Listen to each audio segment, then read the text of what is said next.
l'architecte des temps et de l'espace, le maître de l'histoire et le conservateur de toutes choses tant visibles qu'invisibles, Yoshua Hamashi.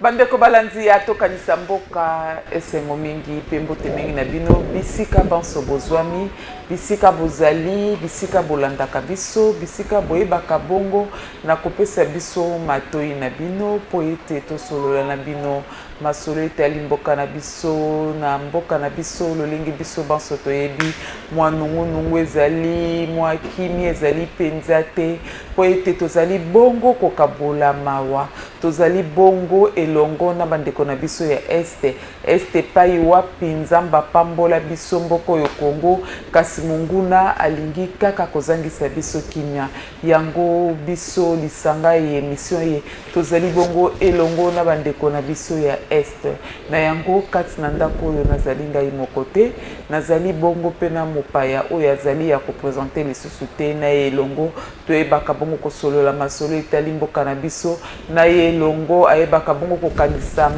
kokabola makanisi na ye na bayimboka nde napesi mbote mingi na mosali na nzambe mbote prophète mbote mingi mana yo pe mama sengo ezali susu ya komona yo parce que mingi bazwi ngolo oyo te mais nzambe tango asali biso ke ngolo tozala na bomoi tika tokomisa ye et puis nalingi koyebisa na bandeko nyonso baza kolanda biso baninga nyonso ya Congo tokanisa mboka naza koyebisa bino mokolo molamu nyonso baza kolanda biso toyebaka yango wana nzamba akopesa biso pema c'est qu'il y a de l'espoir yebaka oyo ozoluka nzamba akopesa yango akokomiselo yango ya solo eliki apenze ezali nde tokanisi kulutu patrice ezali mpe na occasion ye tozali bongo kopesa message ya kulutu patrice oyo ayebi bongo na koremercier bayebanso bayebaki bongo kosala mokolo ya anniversaire na ye mokolo kitoko na bamessage na bino na baapel na bino lolenge bokanisaki ye lolenge bozalaki na elongo atombeli bino penza matondi mingi alobi penza asepeli po ete bosepelisaki ye mokolo ya mbotama na ye na bandi tokanisi mpe bayebanso balandaka émission eye na nzela ya YouTube topesi bino mbote mingi bino bolandaka biso na télévision na biso BP télévision mbote mingi na bino baye boza penza balandi minene ya émission eye prophète boni kimia ezali penza mwa mingi te parce que tokolela na bandeko na biso donc ça fait plus de décennies batokolela bandeko basi mibali bana bakoboma bango et kolanda banquette ya bapa ya banquette ya Monesco bakoyebisa biso que c'est la moitié ya 10 millions plus de 10 millions wana ezakabana mikende bakoboma. Pourquoi il s'attaque na ma progéniture na biso et pourquoi il n'aime pas la jeunesse? Pourquoi yango nde pasi wana ekosala biso na mitema mais toyeba yango Congo c'est un pays prophétique. Toyeba yango que soki toko telema koluka bonsomi ya Congo te moto moso akopesa biso yango te. Ya solo likambo nini penza ezalaka na este oyo uta toyeba uta bana babotama tokoma bamama minene boye este kini ezalaka pe likambo yango penza mama na likambo ezalaka nini bayimboka bayeba baoyo bayokaka kaka kuna bandeko na biso baza kokufa eloko nini congolais asala mama na koyebisa yo na kozwa yango na 3 volets. D'abord, Congo c'est un pays prophétique. Mboka ezali na ba makanisi de pensée ou de projet divine ezalaka facilité parce que toko bundana na bato bazana ba mipepe ya misusu ya mabe ya malamu te o bayebi que le Congo c'est un pays solution. Mon konza mboka oteko ebisa biso Congo c'est un pays solution. Oui, c'est vrai. Ce n'est pas seulement sur le plan écologique, mais c'est même aussi sur le plan spirituel. Parce que le Congo, c'est un pays prophétique. Auquel Nzambe a komema mingi ya malamu a restauré Mokili à travers le Congo. Les lots sokotali okomona que même ceux qui se disent de puissance mondiale, sokotali bien à cessé na bango, okuta que c'est le Congo qui est la source de leur force. Congo solution, pays solution. Yango wana nde bitumba wana nde za kolata Congo parce que c'est un pays solution. Na baye na milimo biso bato na molimo to komona yango le combat qui est là entre du ténèbre et le spirituel. Congo est un pays prophétique qui doit accomplir une prophétie. Et ceux qui sont de l'autre camp, qui ne veulent pas que cette prophétie se réalise, ils se mettent pour combattre le Congo. Voilà l'aspect spirituel. Parce que le Congo est en Nguya na Nzambe. Tozana makasi ebele na Nzambe kati na Congo. Petoana makabo ebele na kati na Congo. Oyo bayeba ko sale la satana. Bayeba bikotisi na makambo na mabebele, ils doivent étouffer le Congo. Là c'est l'aspect spirituel. L'aspect où il y a richesse physique, ezali que tozana bozui. Bozuana ezali ebele, oyo ebotisi ba misusu mitema mabe. Bozuana oyo ba misusu balingite que le Congo apparaisse, que le Congo monana. Il faut combattre le Congo et piller le Congo. C'est ça le problème physique. Tozana troisième problème. Oyo ezali ba misusu baza koluka ba s'encaparer na terre ya Congo parce que le Congo est riche. Bazali pe. Ba oyo bango nyonso wana basangani na baspe wana misato basangani bazwi moto moko ba utiliser. Oto ko benga lelo Kagame na baninga na ye bazanzinga nzinga na ye. Yango zomona yango wana nde muteza kobota mama na likambo. Kagame akotala lobi non lui il réclame la terre. La terre du Congo oeza ya yete. Parce que ce qui le loto lobito zonga penzana lu solo ya solo vers 1910-1915 okokoso solaki mabele wana nyoso ya bakise nyoso na c'était le Congo. Balobi ete mabele mindele bakabola ki mabele mabe. Ce que tolobi ke mindele bakabola ki mabe, c'est que le Congo a droit jusque na Gisenyi, tina Kigali wana. Le Congo doit récupérer sa terre. Parce que le Mwami qui donne le pouvoir, il est du Congo.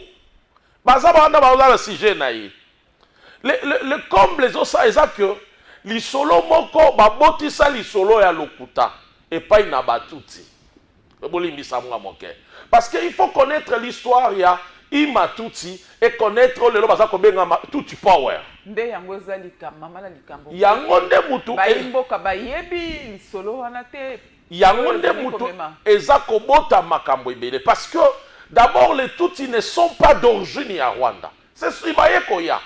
Parce que les Hutus ne bato bazalaki na bokozi kuna. Mais baye babotisi l'isolo ya lokuta. L'isolo oyo balobaka que Batutsi banani bazali en réalité leur vraie histoire, leur vrai nom, signification nango ezali botoli ya mabele. Vous comprenez? Botoli ya mabele. Et dans leur esprit c'est ça. Ils doivent conquérir des terres. Et dengomonaka babundaka bundaka. Et ce n'est pas aujourd'hui qu'ils ont essayé d'envahir. Et bandaka là. Même Natango Bokoko. Mais metaka bango toujours à l'échec. Mais lelo, tina 21e siècle, il y a des gens qui continuent avec ça. Au lieu de bafanda to sangana to mesana, bango ba koko bakaka na likambo wana. Ya koluka koboma, kokota ko détruire. Or bazali bien organisé sikoyo. Bazali organisé ba Kenya, bazana kati, ozui ba Rwanda, ya ba Tutsi, ozui onani Burundi, Uganda. Bazawana basangani basali diyo na bango. Et ils sont en train de chercher à accomplir cette chose. Et ils veulent l'accomplir pourquoi? Parce qu'ils savent que le Congo, vers l'est, c'est la richesse. So bakoti, bakokata, bango bazui, possession ya mabele. Et c'est ça que nous voyons quand j'entends que la MONUSCO, ou bien soit les enquêtes internationaux, disent que la plupart des gens, une partie à bateau, bazako koufa, ce sont des enfants. C'est parce qu'ils ne veulent pas que la progéniture congolaise continue. Il faut tuer. Yango moni bango ba kotambolana, koboma, kobebisa pour que les autres bakima. Yango moni ba nyonso rébellion, nyonso salami de ce côté-là. Et ça n'a jamais rébellion ou et salamaka pour l'intérêt à Congo. Parce que tant que yaka et salakaka ils vendent de la terreur, ils transmettent de la terreur, ils tuent, ils pillent parce que c'est leur objectif. Bah tu faut ba déplacement izala, ba déplacer bazala pour bango bazonga ba fanda. yango moni lelo ba bitumbo to komona à l'est. Mais eza bitumba oyo ebanda kala eloko nini esala ete na ntango ya kala ezala étouffé lelo tozokokwaka komaîtriser yango te. Mama Myriam Naikoye Bisayo, le mal, c'est nous les Congolais. Nalobaka, l'homme politique congolais n'a pas compris la vision de Kimbangu, ou la vision qu'avait Maloula, ou la mission qu'avait Lumumba. C'est ça le mal. L'homme congolais n'a pas compris la valeur de son propre pays. Parce que Mokapone Zwa Bonsomi et Senga Kakola Moussa Mayele Nabato. Ce qui tozongi na ba première heure, ba politique ya ba première heure, eza ba Lumumba ba Kasavubu. Discours ya Lumumba na devant le dans kati ya Séné ezalaka nini. Discours ne ezalaki ke complot ezalaki déjà. Pour na ba localiser mboka. On se comprend. Complot ezalaki déjà. Pour na ba kata mboka. Donc cela veut dire le politique qui a ma première ère, vous devez déjà créer une vision pour avoir un programme pour préparer les Congolais contre la balkanisation. On se demande, bango batali plus ma pouvoir. Mondela panzi bango, ba sécession yi.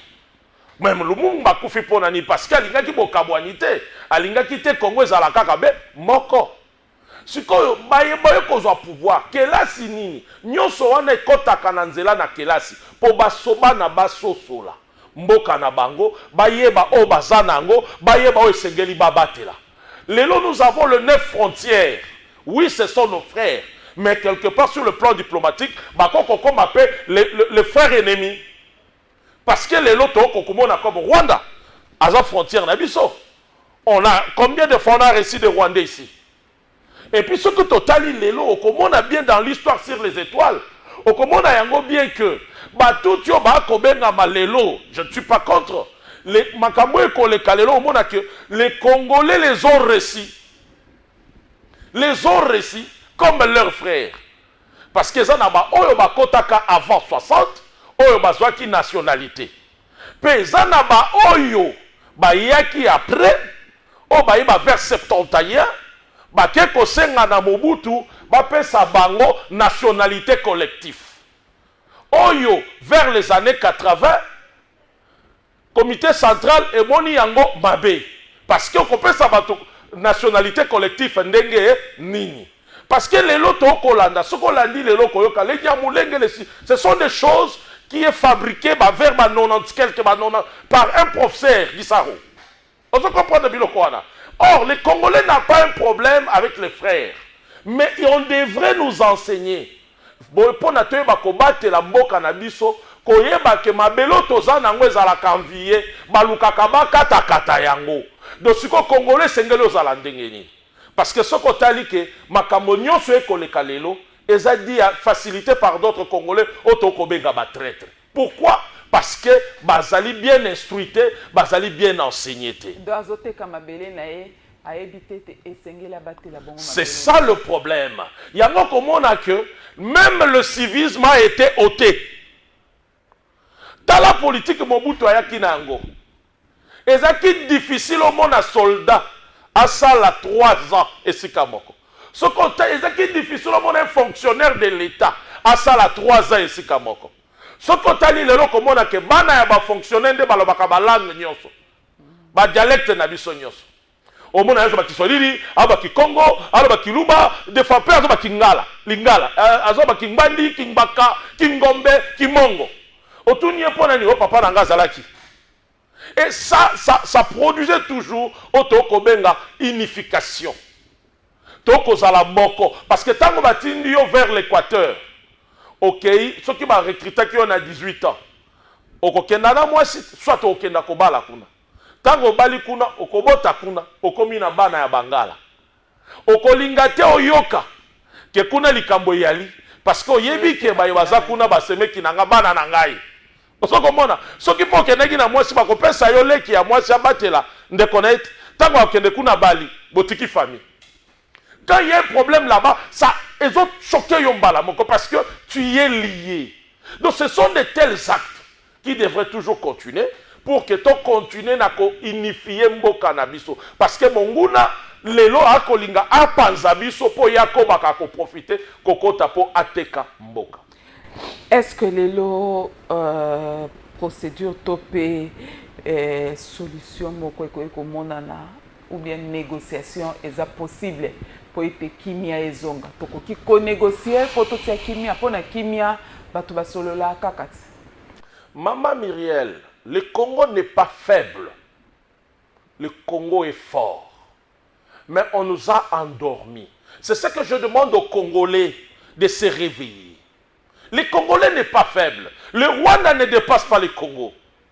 Les preuves en est que ça fait des décennies mais donc ce que réellement l'homme congolais s'est réveillé à comprendre que ce qu'ils sont en train de faire là, ils ont pour l'intérêt dans l'intérêt.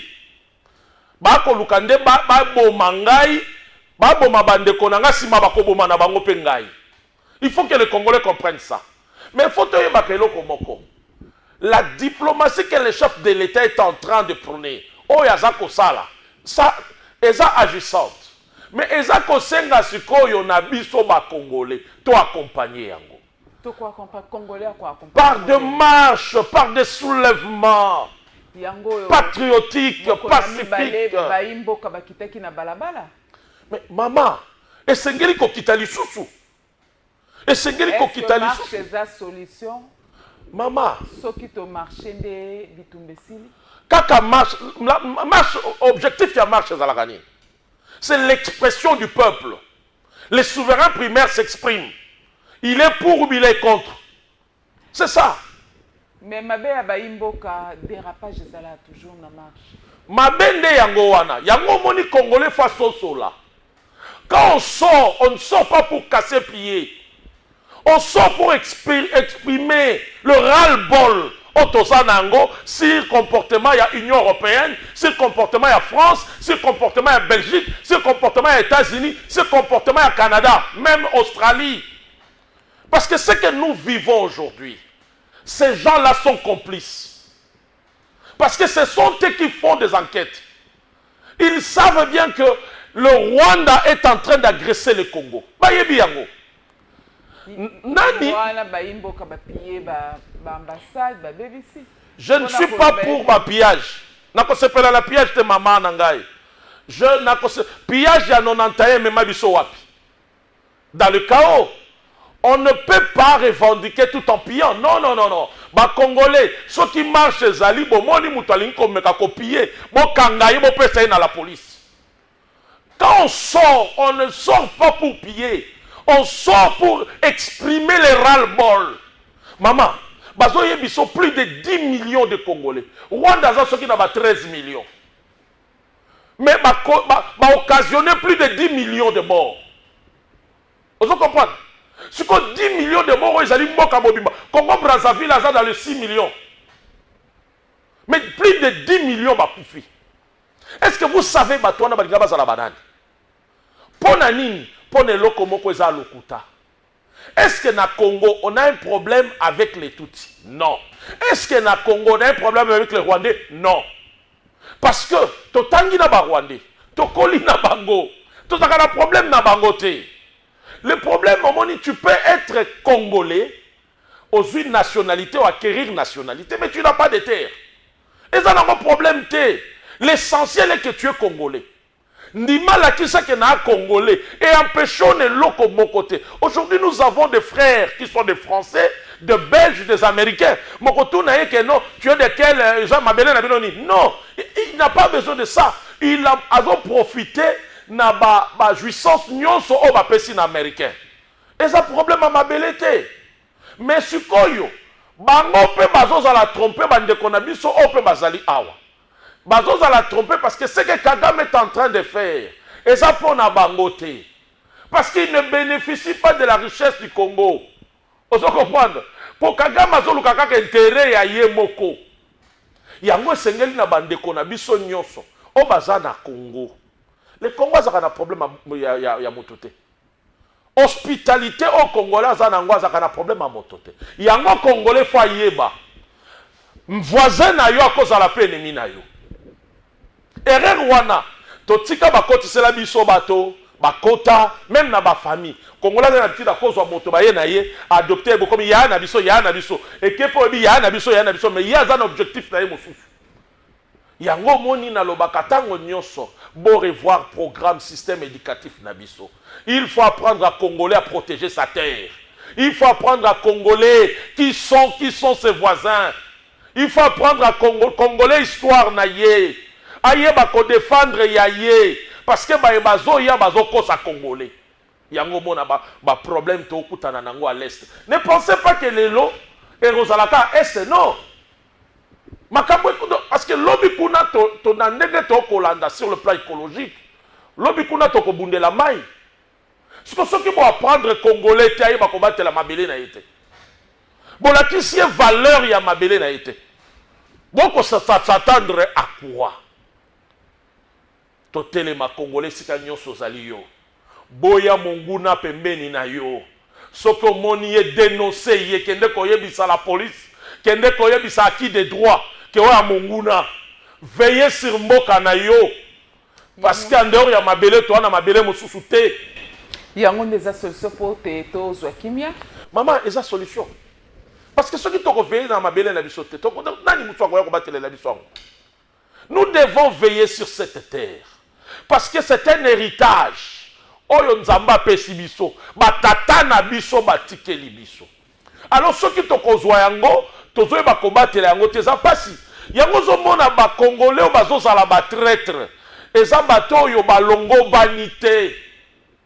Eza bato balongo banité. Congolais za na mabele mosusu te. Mabele o eza héritage na yo. Yango na kokamwa même les fois aujourd'hui on se pose des questions. Donc kokamwa ba étranger ba expatrié ba ko somba mabele bon ko permettre bango. Or vous savez bien que ces gens-là ils ne sont pas de cœur avec les Congo. Or vous devez bien gérer le lengeni ni boko ko salana ba expatrié ba paya. Parce que makanisi na bango ya malamote. Plus de décennies, plus de 30 ans, bato ba kokufa. Bino boyo kaka. Lelo nde tokamwe tokomi na diplomatie mokonzi mboka a permettre biso lelo tozo bonsomi wana ya ko tatine ko doite pe nani oyo ezali Kagame. Mais lelo pe bango wana babandi koloba ba reconnaître ba condamner Kagame. Mais sanctions eza wapi? Ukraine, vous avez fait des sanctions na Russie. Israël, bon défendre. Mais ce qu'on biso, le Congo, ça fait plus de 30 ans. Plus de 30 ans. Est na biso zangi kimia. Bakobo mabasi, bakobo mamibali. Complicité à l'Union européenne. L'Union européenne va signer des accords en février 2023. Na Rwanda.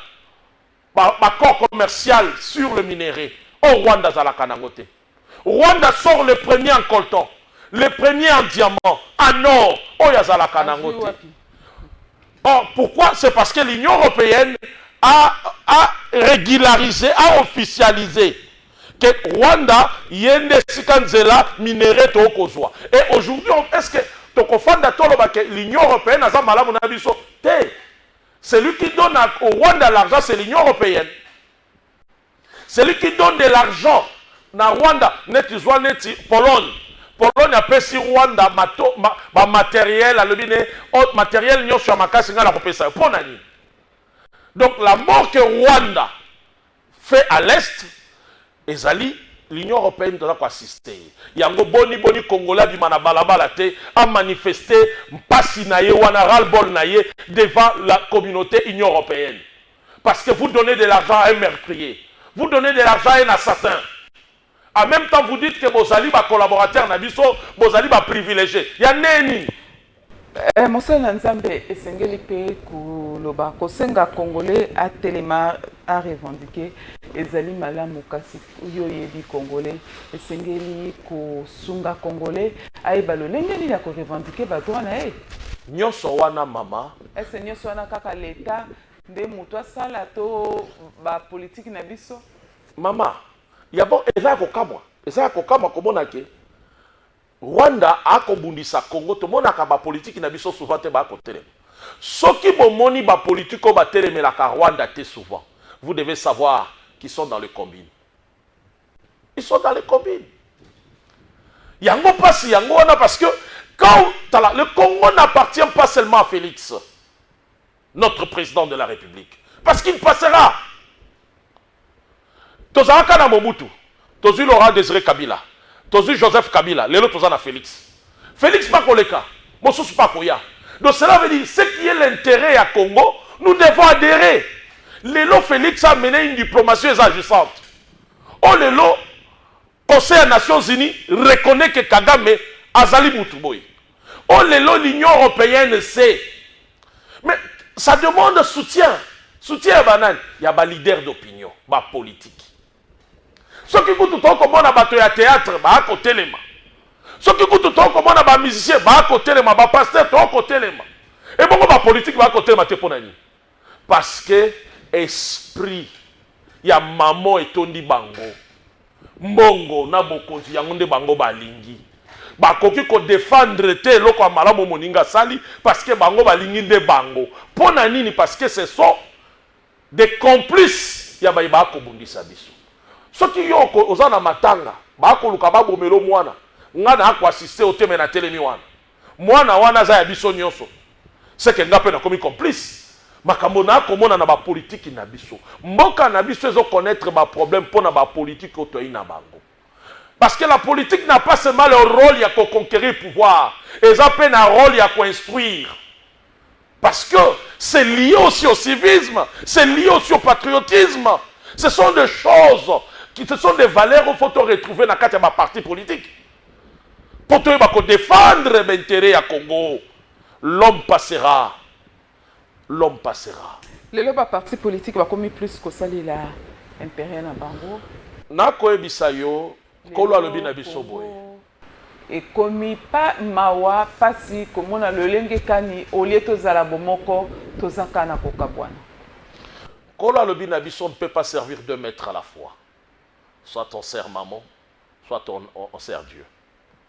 Et là, quand le loué kobuma bato mingi, c'est parce que les gens se sont accrochés à maman. Maman, c'est quoi? C'est l'amour de l'argent. Maman, c'est quoi? L'amour du pouvoir. C'est ça, maman. Bato bazota la plus haute toi de là que moi je me mette. Or, l'oubli que non, il y a des règles qu'il faut respecter. Or, l'oubli que ata ndengenini akokendaka, yopoko yaka. Soki peuple aponio. Mais ce qui est l'intérêt à Congo, c'est ce que nous devons défendre. C'est ça le mal. L'esprit de maman est entré partout. Les lots même batubako trahir bandeko na bango. Il y a les autres qui sont des traîtres. Ils trahissent le Congo. Ils acceptent d'endeuiller le Congo pour l'argent. Les autres qui vont bazako kende na rébellion pour l'argent. Parce que soit les Jean-Jacques Mamba. Parce que ma voté au Tétouroyo. On a dit non, on a continué à voter. Ok, rébellion. Ils ont dit Henri Magie. On se comprend. Ce sont des gens qui ne travaillent pas, qui n'ont pas l'amour de Dieu. C'est le maman. Tolongola ba maman na bandako na biso.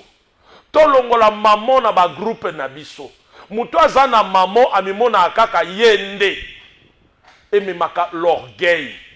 Yangon kola lobi bakoki kosalela bakozini balete. Soit nzambe soit maman. Prophète motuna moko oye uti na bae balandi bae balanda kabiso batuna kinga motuna balobi Israël ezana ngambo ya mboka ya banani po ete biso ba congolais toza kobondela nzambe bitumbe sila nzambe azanzambe ya Israël Israël mon frère, vous devez savoir une chose. Le Dieu est le nôtre. Nzamba za abiso. Nzamba koko le kanal na yo. Alobite ke yondo comme nzambe. C'est ça le problème. C'est ça l'horreur qui détruit aujourd'hui nos églises. Il y a des gens qui sont entrés dans l'idolâtrie, qui sont entrés dans le mal à cause de voir seulement l'Israël. Nzamba za sukunate nzamba ze pa ya ba oyo. Bango baza na relation na bango na nzambe, na ndenge na bango. Biso pe to na relation na biso na nzambe. Soki to bito kenda mola, il faut to yebaka au juste. Le Jésus que nous prions, aza ya biso, nzamba za mokili.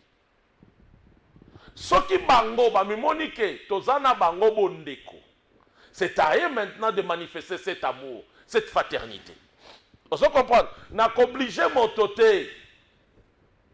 Israël si voit que bisoto ni makabango, tu dis que Israël, mboka moko elvi comme na Israël, mboka moko mise à part. Toni makabango pe tolingi bango. Bango siko faut pas se manifester qu'ils sont aussi pour nous. Vous comprenez? Parce que bisoto la bango que tolingi bango, les prévanés, tokendaka ba pèlerinage kuna, les prévanés to reconnaissaka bango. Mais nzamba za ya biso nyonso. Vous comprenez maman? Eza na ba misusu pe lelo ba na Rwanda, ba ko bundisa biso. Ba sa ba chrétien, ba sambelaka. Est-ce que bazumbano ya koyebisa Kagame que ce que tu es en train de faire est mauvais? C'est ça le problème.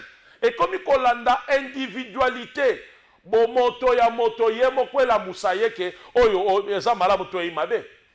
Et ceux qui va manifester en côté. Biso photo fanda kaka tolelaka Israël le binini ou bien Union européenne le binini. Parce qu'ils nous montrent leur position. La position de l'Union européenne jusqu'à maintenant, sanction mon kwezate. Ils continuent à donner des millions à Kagame. Ils parlent, oui, te reconnaître, il y a 4000 hommes. 4000 hommes, qu'est-ce que vous avez fait? La diplomatie de notre président, la diplomatie de Félix, vous a montré réellement que c'est Kagame qui agresse le Congo. Sanction nini, bango basali. Yango peuple congolais tellement. N'attendez pas la délivrance du Congo et qu'on a un américain, et qu'on a un français, et qu'on a un belge. Parce que ils défendent que leur politique, ils défendent que leurs intérêts. Parce que ceux qui ont armé Kagame, ce sont eux. Congolais tellement et Sikanyon Sozaliyo. Ozana mayele ya kosala bombe pesa ngona l'état congolais. Ozana mayele ya kosala drone pesa ngona l'état congolais.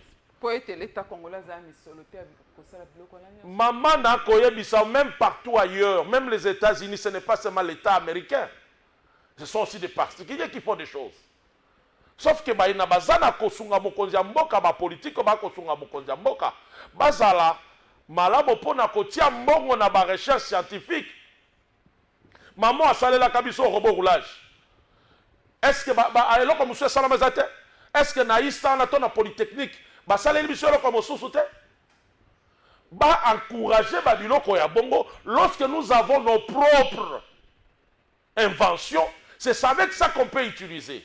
Et puis va permettre Congolais tanga ba matière na yi ayeba yango. Ayeba ke nini kolta na biso na kosa na ngoboy. Ayeba ke no iranium na biso wana so na richi lango na bwaki yango na Rwanda et kokwa na ndako Kagame. Donc lorsque on cultive ba Congolais na koyeba ko mettre en valeur na obazana yango, ça va aider le pays à être fort. Ya solo Congolais esengeli lingamboka na yo, Congolais esengeli kanisa mboka na yo, Congolais bisika banso ozwami esengeli na okozala na bolingo ya mboka. Bitumba e pasta po esila esengeli na Congolais piste de solution nini po eteza guerre oyo biso nyonso toyebi ebandi lelo te ezali kubitumba to bazali ko wolela bozwi oyo nzamba pesa biso mais esengeli na Congolais ya salani. Maman te Congolais lembi makile tangimi na koyebisa yo tozana bitumba tokobundaka na moto moko te. Tokobunda na bato oyo bazana besoin ba conquérir mabele oyo baza kotinda bango po bapona bayibaka. Batindi bazali me bango pe bakokisa dessin na bango. Sikoyo batindi wana bango biso tozaka pe na bango. Donc bazali baye bazongi koto ba pesi position na bango batini parce que balingi ko négocier na Congo te. En négociant avec le Congo et ko sala ke sengeli ba respecter tous les accords. Transformation ya biloko nyonso na biso et bando sala mela. Et puis le Congo va obtenir beaucoup de devises et ils ne veulent pas ça. Balingi te que Congo azala indépendant économiquement. Yango moni bitumba makasi pas tango mokonzi mboka lobi na kolandisa lisakoli ya Kimbangu. Alobi tokomi na tango ya tozwa l'indépendance économique. Et bitumba makasi.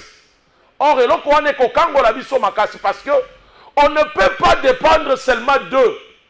On commande même pour la colia na biso, Et kosenga il faut masango ou talibanda, Thompson ou talibanda, nyose ou talibanda. Non, non, non, non, non, non. Le Congolais a une terre fertile. Les Congolais ont mabele au moule beta à tout moment, tozangi maïté. Mais au côté de l'opérateur économique expatrié, ils ne veulent pas investir dans l'agriculture, ils ne veulent pas investir dans la pêche et l'élevage parce que comme autonome, ils veulent garder les Congolais dans kati ya Kiboumbu. Kiboumbu mwezanini tout est fait ou takalibanda. Les Congolais faut dépendre. Or les Congolais c'est un peuple roi, un peuple qui ne doit pas dépendre des gens. Un peuple qui a un pays solution, auquel Bamisusu ne faut pas dépendre naïe. Parce que les Congolais ont kamote mamabete. Pour tout le monde, ils ont senga na biso ba Congolais totelema. Toi s'investir dans le développement en boka na biso. Ba politique, bozo bolingwa mboka, patriotisme. Bolongwa na molimo ya maman. Ba pesi yo mbongo tonganzela. Mungamba sala pe foro kokisa mokano. O bapeseli yo bapesi yo mbongo nzela sala nzela wana ekokisa bamibuna yango parce que au Congo tosala kasi le sur place nzela moko basalaki na 2024 baosala yango lisu na 2025 ezali te yango wana Kongola azosala lolenge alingi soki suivi ezalaki na likambo mais na bandi ordre lingaki ezongana. Mama, c'est ça le problème au mokonzi ya mboka azaka kolela ya justice o lelo tokoluka justice ebika. Mais kobika kino mokoloni ni banda ki eza processus malade yango ekomi incurable. Mama eza processus na ebisi yo guérison ya justice ekosenga ebele bakweya siko esengeli pe bakambi o bakomema lobiko ya justice wana esengeli bakweyisa bato parce que il faut renouveler des têtes.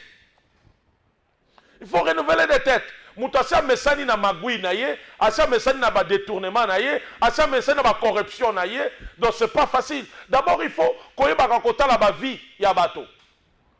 Mutasia mesani ya lia kana na lido alingi lixir ko eza molimo na maman.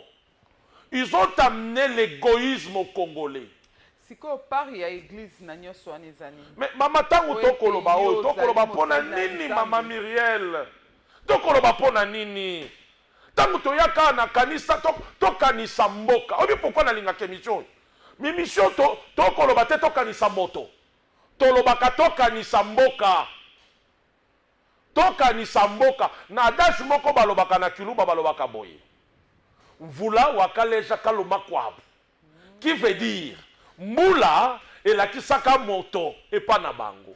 Donc faut tokanisa mboka po lingo lingate. Soki mbule bandi. Elo nzela liboso zaka wapi?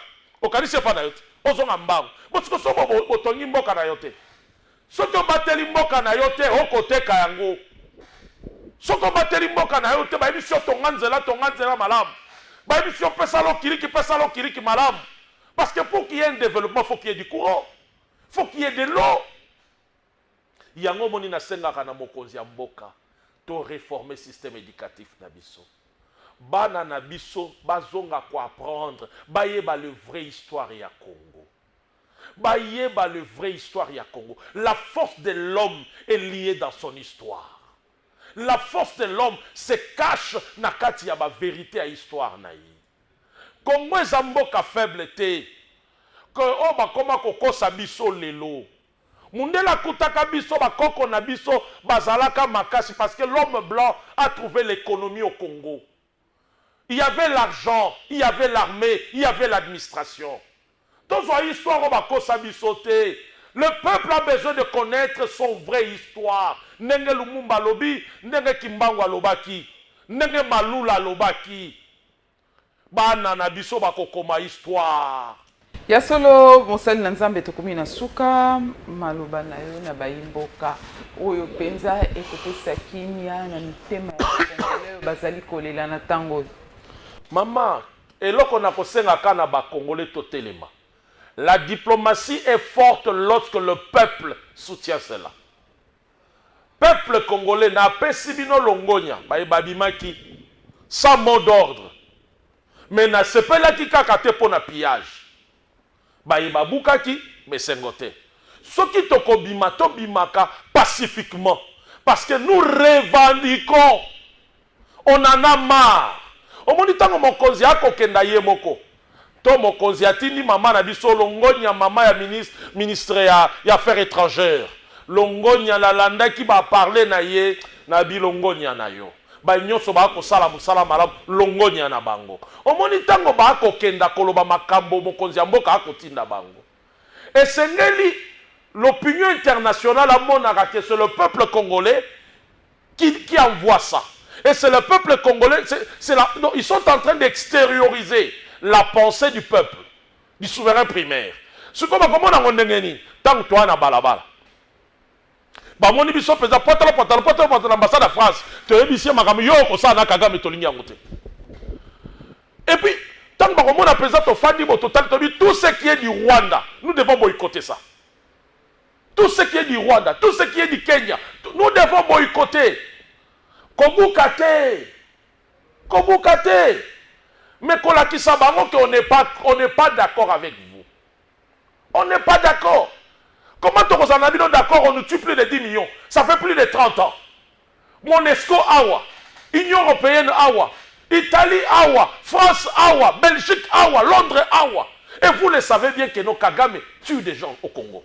Ya solo penza tokomi na suka matonzi mingi mosali na Nzambe pona koyanola na invitation na biso topesi yo penza matondi mingi na bino bayibomisana bongo kolanda biso boko bakaka kolanda biso na nzela pe ya YouTube na télévision na biso BP télévision tope bokolanda biso lisusu na nzela ya betando na bino na Congo Web TV télévision epai wapi bokoyeba bongo na kolanda biso na yango botikala malamu mabuta mabino. L'architecte des temps et de l'espace, le maître de l'histoire et le conservateur de toutes choses tant visibles qu'invisibles, Yahushua HaMashiach.